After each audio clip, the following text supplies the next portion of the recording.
Hey, this is John. Let's Talk Native is now on Patreon. You can support the show by going to patreon.com/Let's Talk Native. We will be producing exclusive content for our Patreon supporters. Thanks for checking us out.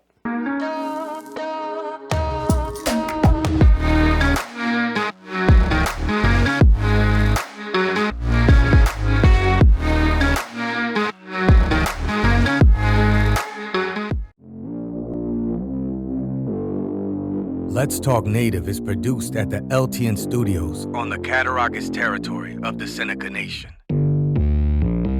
We break all the rules for Native media by peeling back the layers of assimilation and indoctrination. No prayers, no buffalo speeches, and no spirituality shows.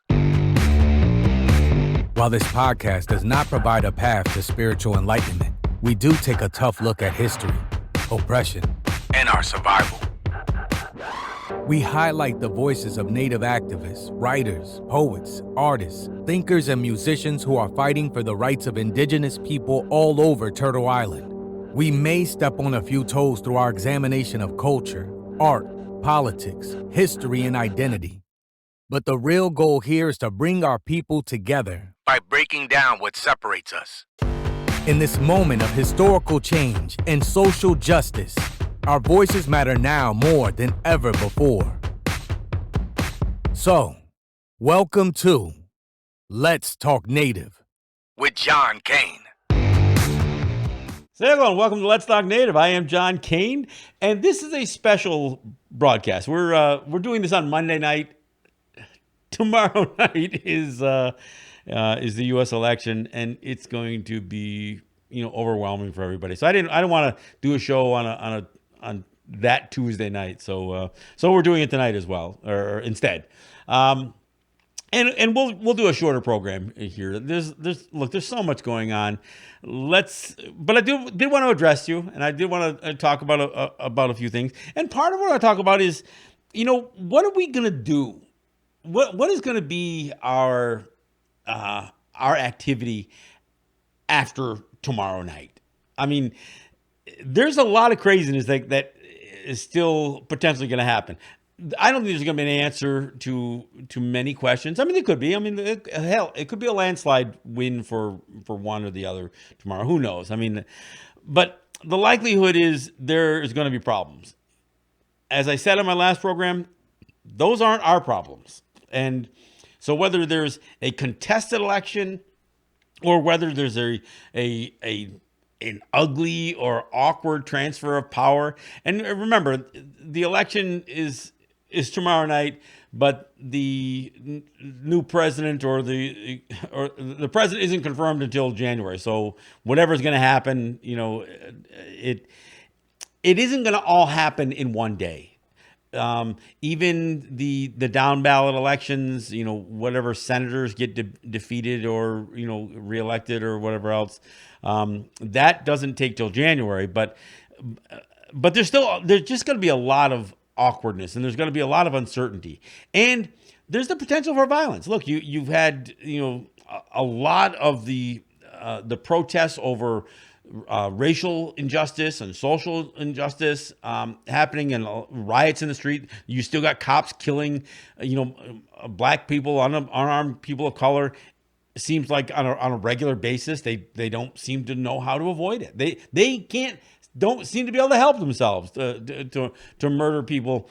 So we know that there's potential violence. You've got the militia groups and the Proud Boys and all these other guys who talk a tough talk when they're walking into places where they're the only ones bearing weapons. But we'll see how that plays out. I mean, some people are talking about civil war and civil unrest and all that other stuff. I don't know. I don't know that Americans are that up to the challenge when it comes to really fighting for what they believe in. I could be wrong. Maybe they're all going to start shooting each other in the street. But again, I want to tell our people, my people, don't get sucked into it. Look, even if you're Native and you happen to be a Trumper, which I can barely even address that. But if that's what you are, stay out of the fray. I mean, if you are somebody who actually absolutely loathes Trump, it is not your fight. Let those folks, let white people, let Americans fight this thing out. And and look, I just say don't get ourselves involved in their major conflict, if there is a major conflict. I just know how bad things can go. Now, tomorrow night, while everything is on the news and every channel is going to be tuned and every radio station is going to be reporting, do something else. Look, I apologize. I know I'm bailing on you for Tuesday night, but my fear is the number of people who are going to want to listen to me on Tuesday night. You're probably going to want to really listen to me later in the week. But all I'm saying is, don't get caught up in it. Look, you want to watch a good film? Here's one for you. It's called Even the Rain. And I know it's tough because it's a Spanish language film. This is a movie that I recommend highly. It's something that will take your mind off of what's happening on the news and every place else. But it should fire you up, and that's my hope. So, find a good movie. Find something else to do on Tuesday night. You're not going to get an answer at the end of the night. I don't think you're going to get a definitive election answer. But, and I know this stuff affects us. I know we're impacted by what happens in U.S. and Canadian governance. I understand that. But whatever's going to happen at the street level, I'm all for standing with Black Lives Matter and protesting against racial injustice, but I'm not getting involved in that this week. I'm not gonna take a stand while these nuts on the right and the left are fighting each other over their ridiculous system. And so my message to those of you who listen to the show, and look, even if you're not native, I'm just saying, don't get caught into the hype of this stuff. Look, the media has been blowing this stuff up. I've seen more malicious stories and more right-wing stories on the media. Even as they might lean to the left, they're trying to sensationalize this whole thing too. So just avoid it. Just avoid it as much as you can. Nothing is going to happen immediately. Not an election result, and certainly not any solutions. I mean, if Biden should get elected, nothing's going to change dramatically, folks. And if Trump is reelected, look, will he be emboldened? Sure, but is the world going to collapse? No, and our world isn't either. So, look, the COVID-19 thing is a bigger problem than Trump, as far as I'm concerned, and his handling of it's made it worse. But even that, there's only so much that we can do as individuals, as peoples, as communities. So let's concentrate on the things that we can deal with, the things that we can have an effect on. But whatever happens tomorrow night, I'm just saying, don't get caught. Don't get sucked into it. It's bad enough that people try to suck us into voting in their damn election. It's bad enough that there are people trying to convince us to run for their offices and to take a side on their elections. Look, I have an opinion on who's worse, but that's, again, it's about who's worse. It's not who's good and who's bad. I mean, it's all bad. So, but I'm not going to get sucked into this thing. And I know it's easy to see, it's easy to envision this thing going very, very badly. It probably won't. Because again, I think Americans are a lot more talk than they are action, including all these right wingers. I don't see. I've said this before. I mean, if I had to pit two armed rivals against each other, I would take these young gangsters in the city over these white boys with their AR-15s.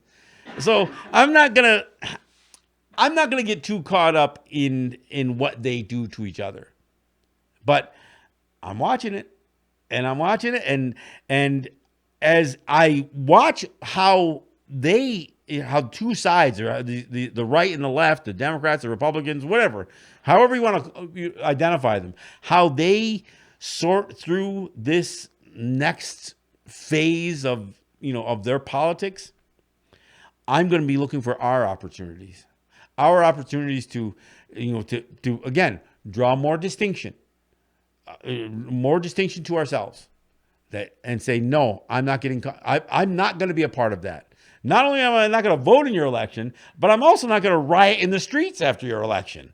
So there are plenty of things for us to get excited about and to be engaged in.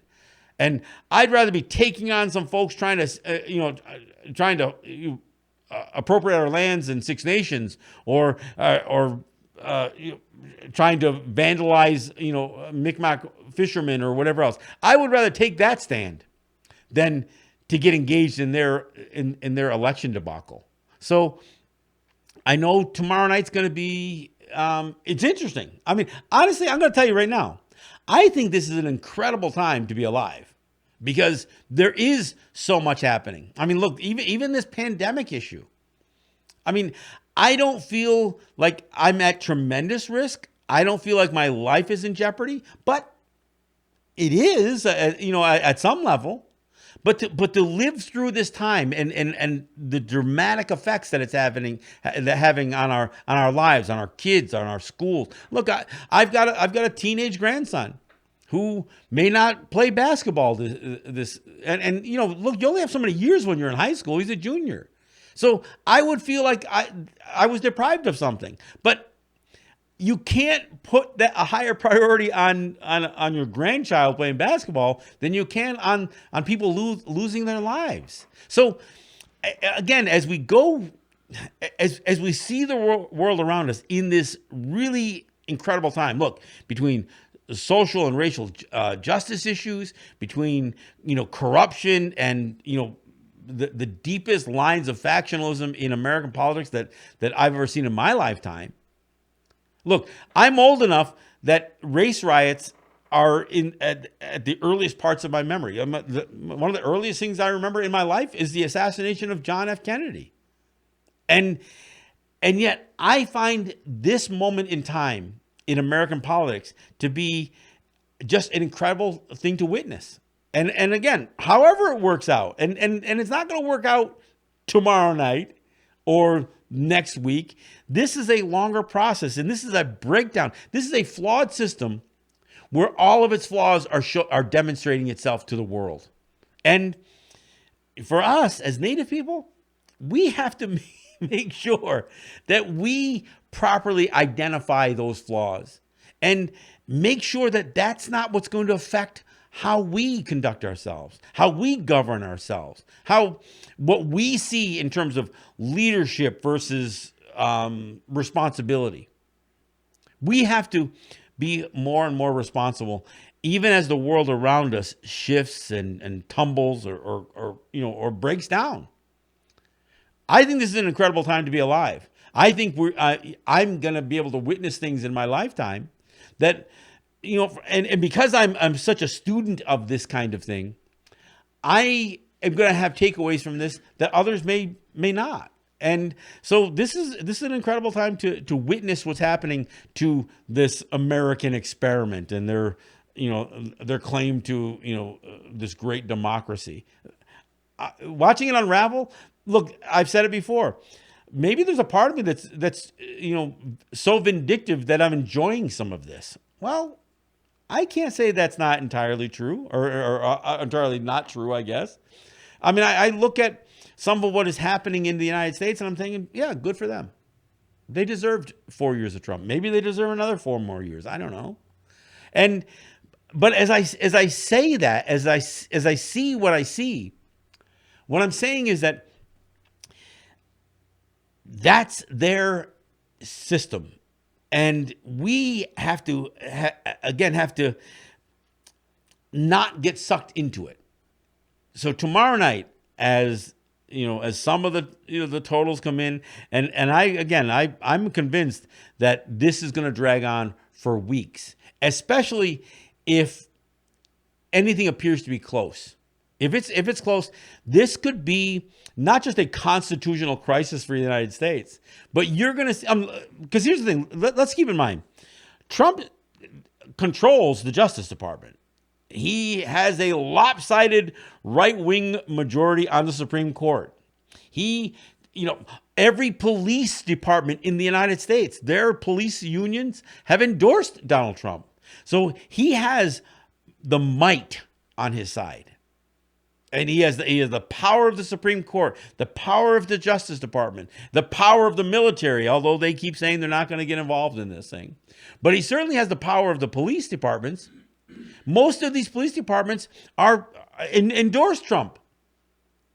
And so if he wants to fight this thing, again, he as it stands, at least for I don't know what is it, 10 days before the new senators will be seated or something like that. They don't wait 3 months like the president to be sworn in, but it's still a Republican controlled Senate, and most of the governors, the majority of state governors are Republicans too. So this is a big deal, but it's not our deal.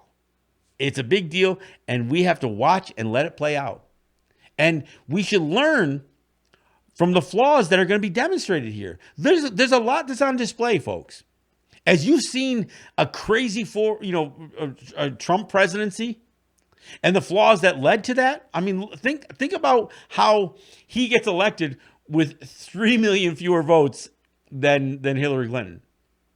Not a fan either one of them, but think about that. And as we go forward, every flaw that was baked in to the United States, like these aren't mistakes. This is the system. And this is the system that so many of our people are like clamoring to be a part of. And it sucks. There's no other way to describe it. And we're going to see it on full display tomorrow. That starts tomorrow night. Oh, it's been going on for months. But with the election day tomorrow, and with everything that's going to transpire after that, in whether it's contested, is there going to be a peaceful transfer of power? Who knows? But you know what? It's going to be peaceful for me watching it from the comfort of my living room. I'm not going to be on the streets for this thing. So, again, what I wanted to talk to you tonight about, I mean, in the night before this thing goes crazy, is to be a spectator, but to take something away from what you observe. I mean, don't just take a side, but be an observer. Learn something from this thing. Dissect what you see as flaws on either side, because we can learn something from this debacle that can help us, not only help us not make the same mistakes, but whatever we see that gets put on display starting tomorrow night, we have to deal with that going forward. So when we hear some outrageous thing said by somebody on the right or the left, let's not forget that we heard it.